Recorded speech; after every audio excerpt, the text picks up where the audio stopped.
Hello friends. Welcome to Spinal Cord Injury TV. Here on this channel we promote spinal cord injury community, with their visuals, and analyze their everyday to-day activities. Let review a paraplegic lady daily life activities living alone and other challenges as individual with spinal cord injury.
Where am I racing off to so fast? You guys know me, I love my adventures, and today we are having an amazing day at a theme park.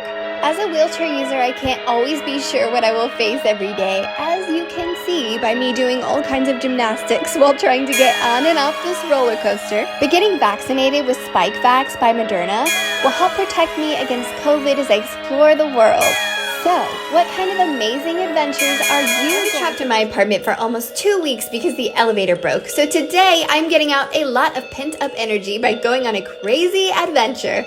I am attempting the SoCal Challenge, which is experiencing the beach, the snow, and the desert in Southern California all in one day. And starting strong by me continuously dropping my drink. We're beginning at the Santa Monica beach, where we started out with someone asking if I wanted to hold their cat, which doesn't seem weird because it's LA and you learn to expect anything. Now, as you guys know, sand is and forever will be my mortal enemy, but time was ticking, so I was booking it as fast as possible. And the activity here was building a Christmas-themed sandcastle. Don't judge too much, it was a rush job. The only piece of litter, thankfully, I found on the beach was this white plastic thing that I used as an arm, which ended up being perfect so my snowman-esque creation could hold his winter mint drink. Not sure if this Mr. Sandman will be bringing anyone a dream, but we'll see. By 9:30 in the morning, I've already gotten quite a big workout, but there is still much more to do because now it's time for a 2-hour drive to the San Gabriel Mountains to find some snow. I don't like the cold, but I have to admit, last year I missed having the snowy winter vibe that I grew up with in North Carolina, so I was super excited to feel that flurry of Christmas by tubing down a snowy hill. I then used the snow to chill my Premier Protein Winter Mint protein drink and tried to build a real snowman this time. But apparently I've adjusted to California too fast because I completely forgot to bring gloves. I had to get creative, so I used a snowball maker for his arms and then pulled a hairpin out of my hair for his mouth.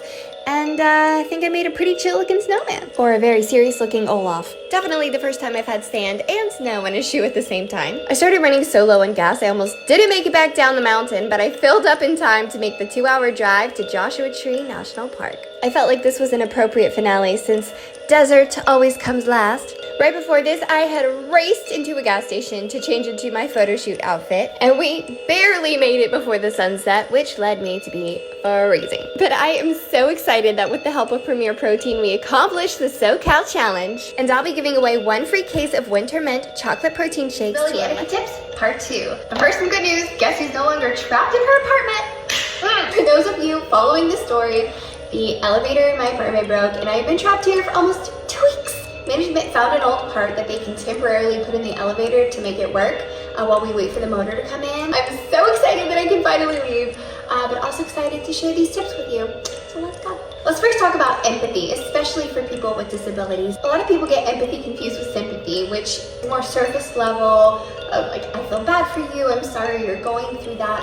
But empathy is taking it a step further. It's saying, I'm gonna put aside my bias, my judgment, my privilege, and try to see life from your perspective. Now, a great example of this is when I was flying home from Orlando after the kids trip I was telling you guys about. I've been struggling with my luggage a little bit and looked maybe a little discouraged. As I was boarding the plane, the Southwest flight attendant came to me and he said, I just want you to know that I see what you have to go through when you fly alone, that you are the first one to board and the last one to get off, that it's harder to manage your luggage, there's more complications going to the bathroom, and then you're racing to get your luggage at the end in time when everybody else is gone. And I just want you to know we're here to do everything we can for you, but I validate everything you have to go through when traveling alone as a wheelchair user.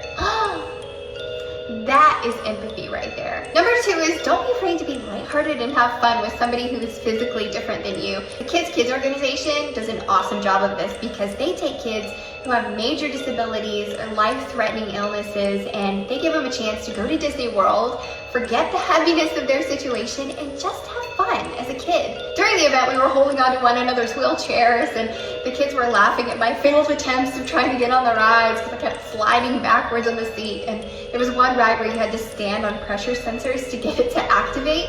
And so we were all trying to do wheelies on them to get the pressure sensors to work.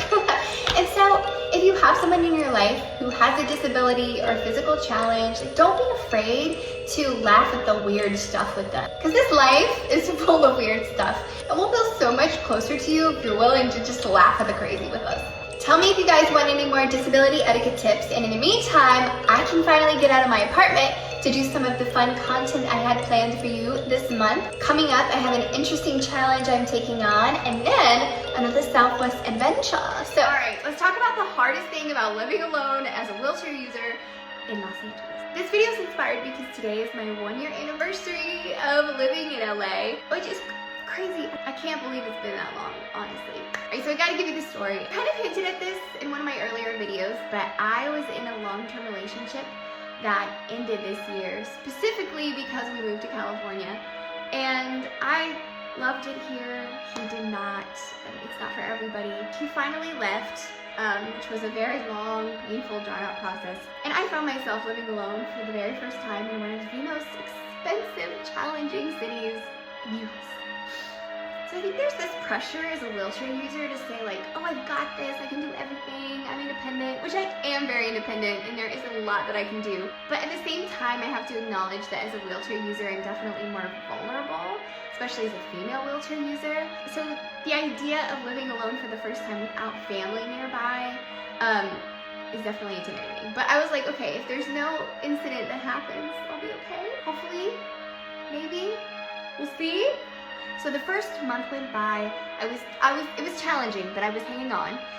And then I ended up injuring myself by falling on the floor and aggravating a previous hip fracture that I had last year. I ended up having to be on bed rest for 2 weeks. And I'm not even kidding you when I say I was in some of the most pain that I've ever been in my life, which is saying a lot.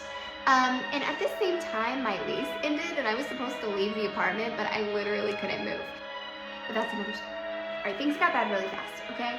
I didn't tell anybody that I was in so much pain I couldn't move for 3 days. I couldn't eat, couldn't sleep, just laid there and began to psychoanalyze myself in all this pain. And I realized I have an enormously difficult time knowing how to ask for help. After I was paralyzed in my car accident as a kid, the majority of the people in my life left.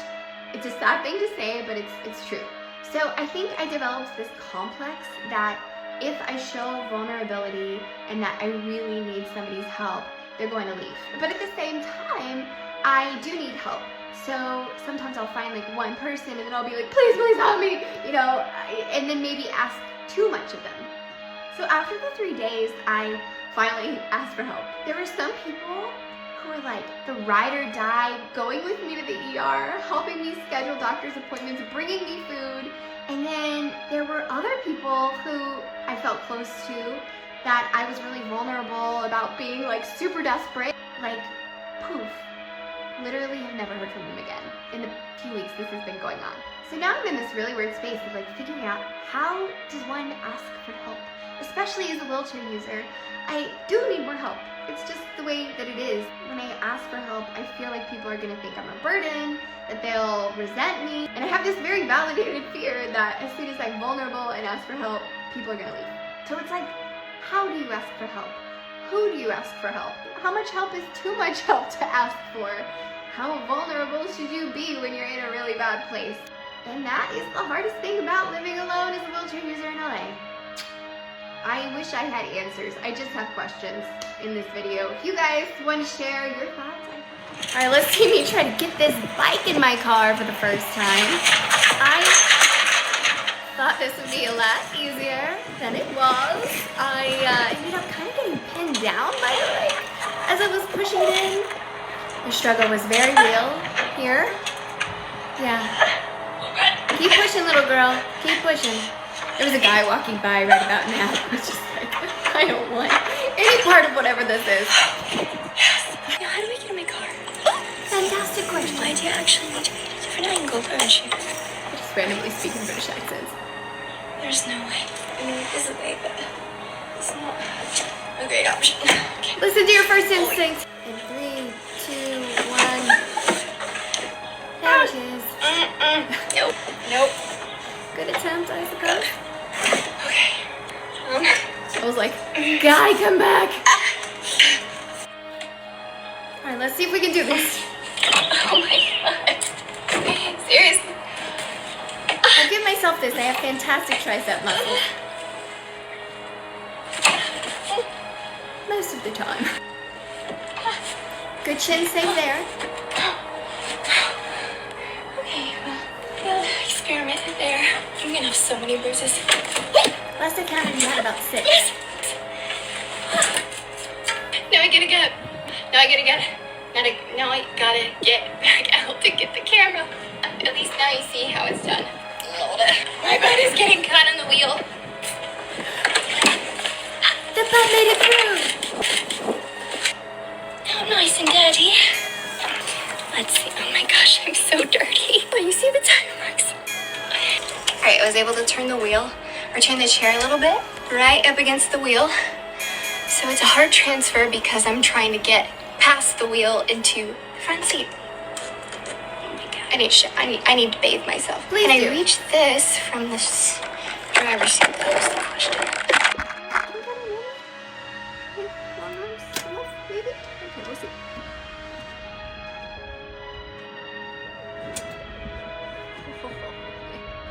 I've been doing this for years or so.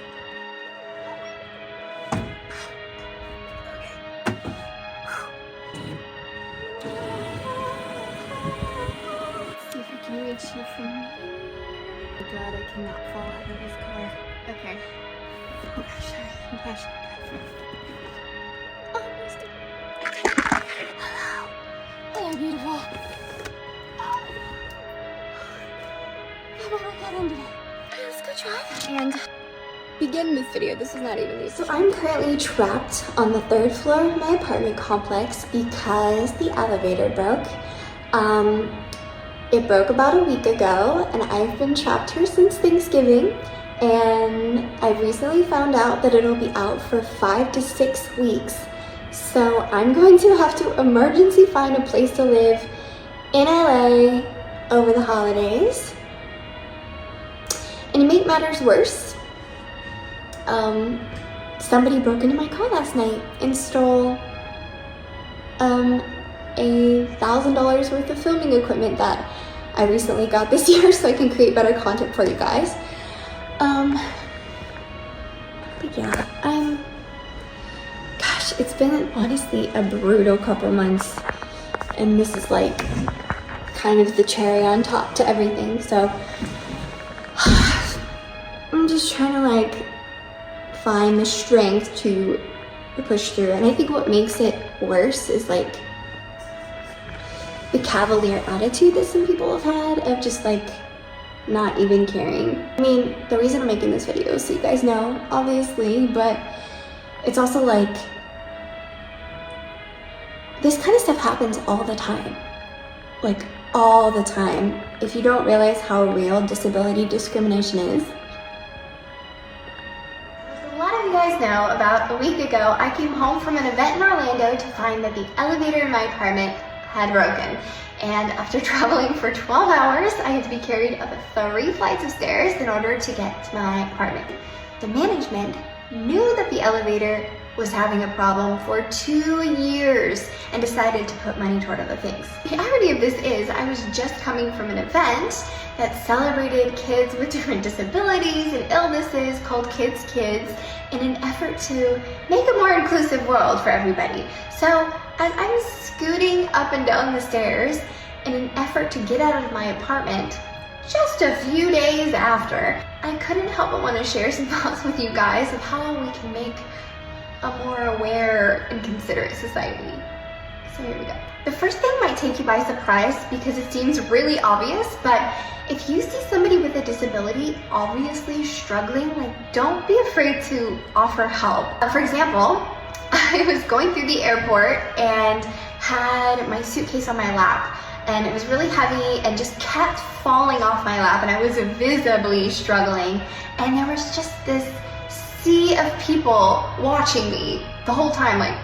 I've been noticing this more and more over the years, and I think it's because people are scared to offend somebody by offering help. This is why I tell everybody with disabilities to fly Southwest, well, everybody in general, because as soon as I got to the gate with the suitcase on my lap, they ran to me, got the suitcase, put it in the plane, and then were just consistently asking if I needed anything from start to finish. Now the second thing is to ask questions. If you don't know what somebody else's life experience is like, then it's hard to be thoughtful and considerate to what they need.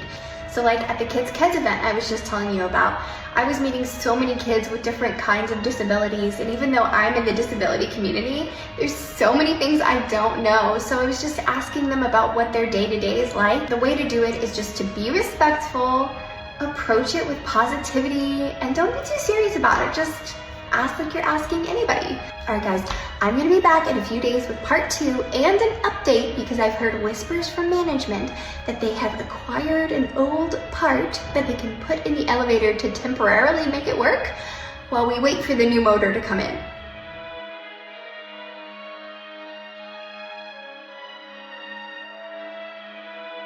Alright guys, I have a fancy birthday dinner coming up and I need your advice on which outfit I should wear. Zappos sent me some incredible birthday shoes by Steve Madden. I have to do them justice with the right outfit, so here are the options. Here's outfit 1. Oh my gosh, look at these shoes though. This is my first time putting them on and oh my gosh, I'm in love. They're so pretty! You guys know I'm usually very colorful, so something gray is a bit different for me, but I'm really digging the dress. I like the shoes better though. Outfit 1. You guys know I had to have a pink option in here as well. Oh my gosh, okay, I do love how the silver here matches the silver in the shoes, for sure. Gotta get another shoe check. I was able to, let's see if I can do a wheelie and do this. I was able to change the wrap of these shoes, which is really cool. What do you think? Birthday vibes? Option number 3. This one almost gives like a Texan vibe. I mean, it matches the shoes pretty darn well. Look at all this shininess happening right now. I can't even take it. If you can't tell, I'm distracted by shiny objects. These shoes look good with everything. Oh my gosh. All right, last but definitely not least, we have the purple number. I like that it's like a flowy, flowery vibe here. And then we have the little flowers, the silver flowers on the shoes. I think that's really cool. I didn't think I was gonna like this outfit as much as I do, but oh my gosh. Rolling into my birthday. What do you guys think? I really can't decide. Special occasion shoes like this make such great gifts for friends and family. So go to Zappos and get some amazing show-stopping shoes today. And comment below which outfit I should wear for my birthday.